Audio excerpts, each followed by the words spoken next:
In today's world, I mean, it's sending someone a text message is so easy. I mean, do you even what are your thoughts on social media, like sharing because if you share if you meet someone off the street and you share your Instagram, and your Instagram's a pretty tight, not in a manipulative way, but pretty tight, clean version of who you are. You're holding a dog, you're walking some lady across the street, you look good on it. That would be better than just a number. Do you ever tell the guys to do that? Oh yeah. I think honestly, Instagram is an incredible dating resource. People meet on Instagram all the time. Yeah. Slide in those DMs. Slide it into the DMs. Yeah.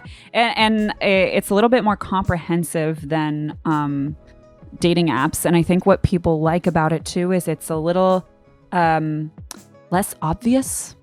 I think what I hear in conversations that I have with people is part of what is uncomfortable about the online dating culture is it's so overt. It's so overt. Yeah, right? There's an expectation there. Right, there's an expectation, and like that's great to a certain extent in that like presumably you're there with similar intentions, presumably, right? But like then it's like, well, are they looking for a hookup? Are they looking for like presumably? Yeah. But that would be my impression, and I know nothing about it, but that would be my impression just from my single friends, is that it's mostly a hookup app, and your chances of finding someone who's actually looking for a relationship on that app are slim to But sometimes you're also shooting, sometimes you're just shooting darts, and you're like, and just looking or texting is enough. And you don't want, because a lot of times apps can be very flaky because you're kind of just playing this like boyfriend-girlfriend game with a stranger, and then you forget about them. Yeah, I would say, and people totally meet. Like I just went to a Tinder wedding recently. Like people totally connect. It's a completely viable way. It's just one avenue to connect with people. It's like 500 failures for one yes. But what I would say is that it's so. It's such a shopper mentality where you don't have that element of risk, which is actually really important to invest. Like you invest in what you risk for, right? Like you feel emotionally invested in something. If you meet a girl at a coffee shop and you don't even know if she has a boyfriend. You don't know if you don't know, right?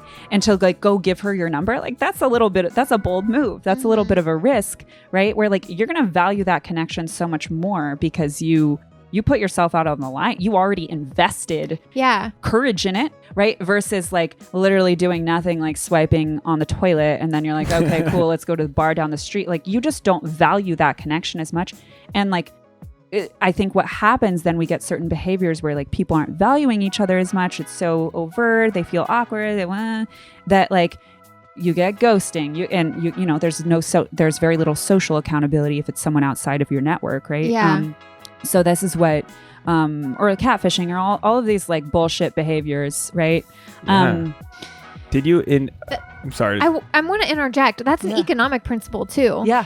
What's the name? Predictably Irrational, I think is a book that we have on the shelf over there that says that if you pay for something, you value it more. We value what we invest in. Initial investment. Right. So, and we value what we feel we've earned.